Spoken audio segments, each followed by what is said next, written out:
Hello good morning. आज की video में हम पास्ट कंटिन्यूअस टेंस के एडवर्ब्स पर चर्चा करेंगे तथा उसके कुछ रूल्स पर भी चर्चा करेंगे। पिछली वीडियो में आप पास्ट कंटिन्यूअस टेंस के अफर्मेटिव, नेगेटिव, इंट्रोगेटिव और इंट्रोगेटिव नेगेटिव जिसमें हु भी शामिल था, आपने उसको पढ़ा, आपने उसको देखा। तो आइए देखते हैं पास्ट कंटिन्यूअस टेंस में किन एडवर्ब्स का प्रयोग किया जाता है। देखिए, पास्ट कंटिन्यूअस टेंस एडवर्ब के रूप में आप जानते ही हैं, जस्ट प्रेजेंट कंटिन्यूअस टेंस का अपोजिट हो जाता है। वहाँ नाउ का प्रयोग किया जाता था, यहाँ देन का प्रयोग किया जाएगा। ओके, फिर उसके बाद आ जाएगा दैट टाइम या मोमेंट लिख सकते हो या वाइल। ठीक, that time, that moment, that while, या यहाँ पे एट लगा के भी बोलते हैं, दैट टाइम, मोमेंट और वाइल। ओके, इस प्रकार से तो ऐसे हो जाएगा। फिर आपको बता दूं, अकेले वाइल का भी प्रयोग इसमें किया जाता है। व्हेन आएगा ही, एज का प्रयोग होता है। ठीक, नॉर्मली तो इतने होते हैं, then, that time, that moment, that while, जिसका मतलब होता है उस समय। At that time, at that moment, at that while, इसका भी मतलब होता है उस समय। वाइल, ठीक है, व्हेन, एज और एट पास्ट, इसका भी मतलब होता है बीते हुए समय में। और इसके अलावा आप पास्ट टेंस के जो एडवर्ब होते हैं, पास्ट एडवर्ब्स जो होते हैं उनका प्रयोग कर सकते हैं। अब पास्ट एडवर्ब्स में इसका प्रयोग जानते हैं, एस्टरडे का भी प्रयोग कर सकते हैं, लास्ट का भी प्रयोग कर सकते हैं। ठीक है, इनका भी प्रयोग कर सकते हैं। जैसे मैं कल बाजार जा रहा था, I was going to market yesterday. ये फिक्स नहीं है कि खाली पास्ट इंडेफिनिट टेंस में ही आएगा, इस टेंस में भी आ सकता है। लेकिन नॉर्मली हम ऐसे एडवर्ब्स पाते हैं जो कंटिन्यू को दिखाते हैं, कंटिन्यूअस को दिखाते हैं। तो ऐसे एडवर्ब्स का प्रयोग हम पास्ट कंटिन्यूअस टेंस में देखते हैं और सेंटेंस को पहचान करके फिल इन द ब्लैंक्स करते हैं। तो अगर यूजेस में आए तो यूजेस में आप देख लीजिए, सबसे पहला अगर रूल देखें तो रूल यही है फर्स्ट, कि पास्ट कंटिन्यूअस टेंस का प्रयोग ऐसे कार्यों के लिए किया जाता है जो बीते समय में जारी रहे थे या चल रहे थे। ओके, ध्यान से सुन लीजिएगा, पास्ट कंटिन्यूअस टेंस का प्रयोग ऐसे कार्यों के लिए किया जाता है जो बीते समय में जारी रहे थे या हो रहे थे। जैसे एग्जाम्पल के तौर पे आप देखेंगे, ठीक है, जैसे Ram was running then, Ram उस समय दौड़ रहा था, राम उस समय दौड़ रहा था। देखिए यहाँ पर देन आया, मतलब उस समय, इस समय नहीं, उस समय। जैसे she was dancing at that time, वह उस समय, ठीक है, नाच रही थी या नृत्य कर रही थी। तो ये यहाँ पर पास्ट कंटिन्यूअस टेंस का प्रयोग होगा। एडवर्ब आपके सामने है यहाँ पर भी। तो past continuous tense shows those types of actions which continued, जो जारी रहे थे, ठीक है, which continued in the past, जो पास्ट टेंस में जारी रहे थे। तो पहला रूल यही होगा, ध्यान से सुन लीजिएगा, पास्ट कंटिन्यूअस टेंस ऐसे कार्यों को दिखाता है जो बीते हुए समय में जारी रहे थे। तो देख लीजिए, ये बीते समय को डिनोट कर रहा है, ये भी बीते समय को डिनोट कर रहा है। दिस का प्रयोग हो जाएगा तो प्रेजेंट कंटिन्यूअस टेंस, दैट का प्रयोग हो जाएगा तो पास्ट कंटिन्यूअस टेंस, दीज का प्रयोग यहाँ पर ध्यान दीजिएगा, दोज डेज भी आ सकता है। ठीक है, जिसे दीज डेज आता है तो इसमें दोज डेज आता है, उन दिनों। ठीक है, तो दिस डेज आएगा तो present continuous tense, those days आएगा तो पास्ट कंटिन्यूअस टेंस। तो पहला रूल यह होगा। आइए सेकंड रूल पर चर्चा करते हैं। सेकंड जो रूल है आपका वह है,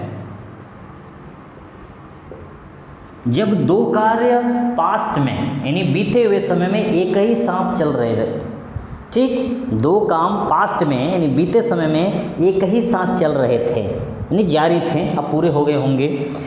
उनके लिए हम ध्यान दीजिएगा, ऐसे कार्यों के लिए यानी जोड़ने के लिए या समय को दिखाने के लिए वाइल का प्रयोग करते हैं, जिसका हिंदी होता है जब या जबकि। ओके, जब दो कार्य साथ में होते हैं एक ही टाइम पर, वैसे तो काम बहुत सारे एक ही साथ में होते हैं, जैसे जब राम पढ़ रहा था तब श्याम सो रहा था। ध्यान दीजिएगा, राम 4 बजे से 5 बजे तक पढ़ रहा था और श्याम 4 बजे से 5 बजे तक सो रहा था। देख लीजिए, 4 से 5 वह पढ़ने का काम कर रहा था, 4 से 5 वह सोने का काम कर रहा था। तो दोनों काम साथ में हो रहे हैं, लेकिन बीते समय में वहाँ पर वाइल का प्रयोग करते हैं। जैसे यहाँ करेंगे वाइल राम वॉज रीडिंग, जब राम पढ़ रहा था, कॉमा लगा दीजिए, वाइल आगे आ गया है, श्याम तब वॉज, तब श्याम सो रहा था, तो हो जाएगा स्लीपिंग।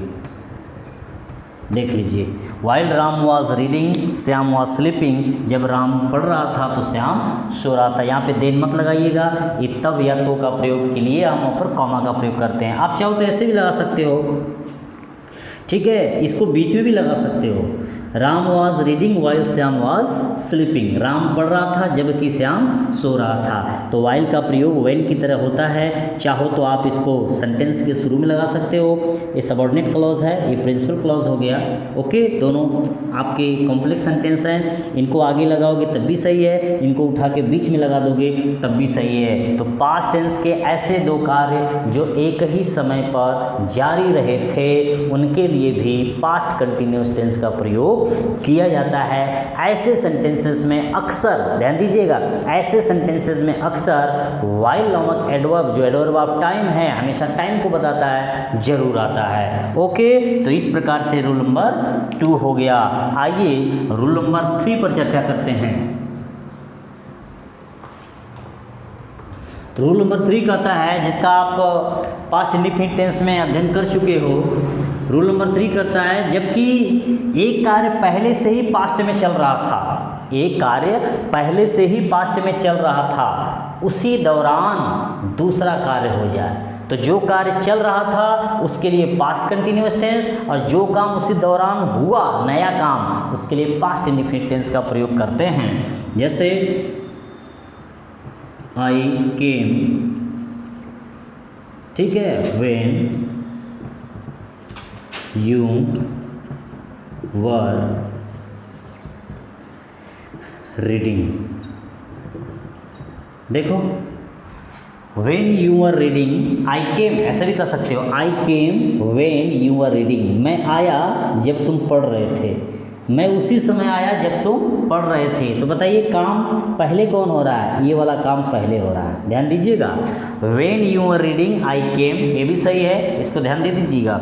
ये पास्ट इंडेफिनिट टेंस में मैंने बताया था, जब एक काम पहले से ही बीते समय में जारी रहा हो, ठीक, बीते समय में, और उसी दौरान कोई दूसरा कार्य, नया कार्य शुरू हो जाए, तो नए कार्य के लिए पास्ट इंडेफिनिट टेंस का प्रयोग करते हैं, और जो पहले से चल रहा था उसके लिए पास्ट कंटिन्यूअस टेंस का प्रयोग करते हैं। देख लीजिए, आई केम, मैं उसी समय आया, व्हेन यू आर रीडिंग, जब तुम पढ़ रहे थे। तो पढ़ रहे थे, पढ़ने का काम पहले से हो रहा था, इसलिए पास्ट कंटिन्यूअस टेंस आएगा, और यह काम बाद में हुआ है, इसलिए पास्ट इंडेफिनिट टेंस आएगा। आप ऐसे भी लिख सकते हो, व्हेन यू वर रीडिंग, जब तुम पढ़ रहे थे, कॉमा आई केम, तभी मैं आ गया, जब तुम पढ़ रहे थे तभी मैं आ गया। दोनों सेंटेंस सही है। चाहो तो आप व्हेन को बीच में भी लगा सकते हो, चाहो तो इस पूरे सेंटेंस यानी सॉरी क्लॉज को उठा करके यहाँ पे लिख दो, और इस वाले क्लॉज को कॉमा लगा के पीछे लिख दो।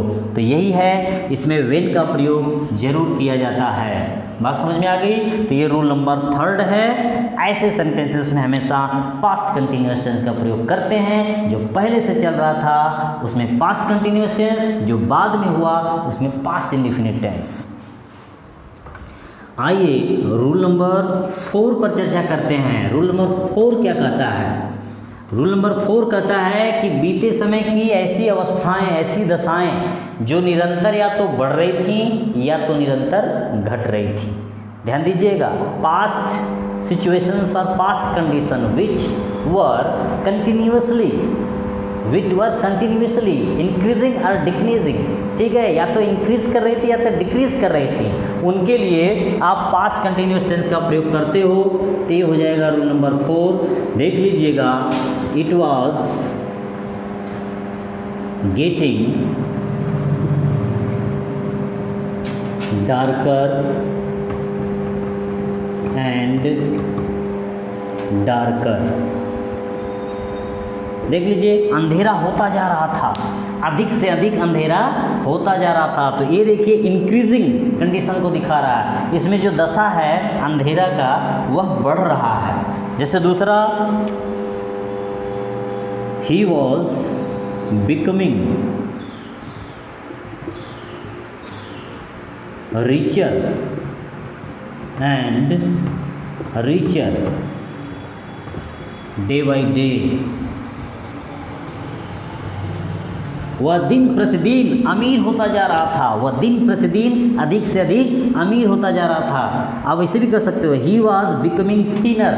थिनर मतलब पतला, वह अधिक से अधिक दिन प्रतिदिन पतला होता जा रहा था, वह मोटा होता जा रहा था, वह अमीर होता जा रहा था, अंधेरा होता जा रहा था, ठीक है, वह गरीब होता जा रहा था। ऐसी अवस्थाएं जिसमें या तो निरंतर वृद्धि हो रही हो या जिसमें निरंतर कमी आ रही हो, ह्रास हो रहा हो, न्यूनता आ रही हो, ऐसे जगहों पर जो पास्ट टेंस को दिखा रहा हो हम पास्ट कंटिन्यूअस टेंस का प्रयोग करेंगे। तो यह है रूल नंबर 4। ध्यान दीजिएगा, बीते समय की ऐसी अवस्थाएं जो निरंतर इंक्रीज कर रही हों अर्थात बढ़ रही हों, या जो निरंतर डिक्रीज कर रही हैं अर्थात घट रही हों, उनके लिए हमेशा पास्ट कंटिन्यूअस टेंस का प्रयोग किया जाता है।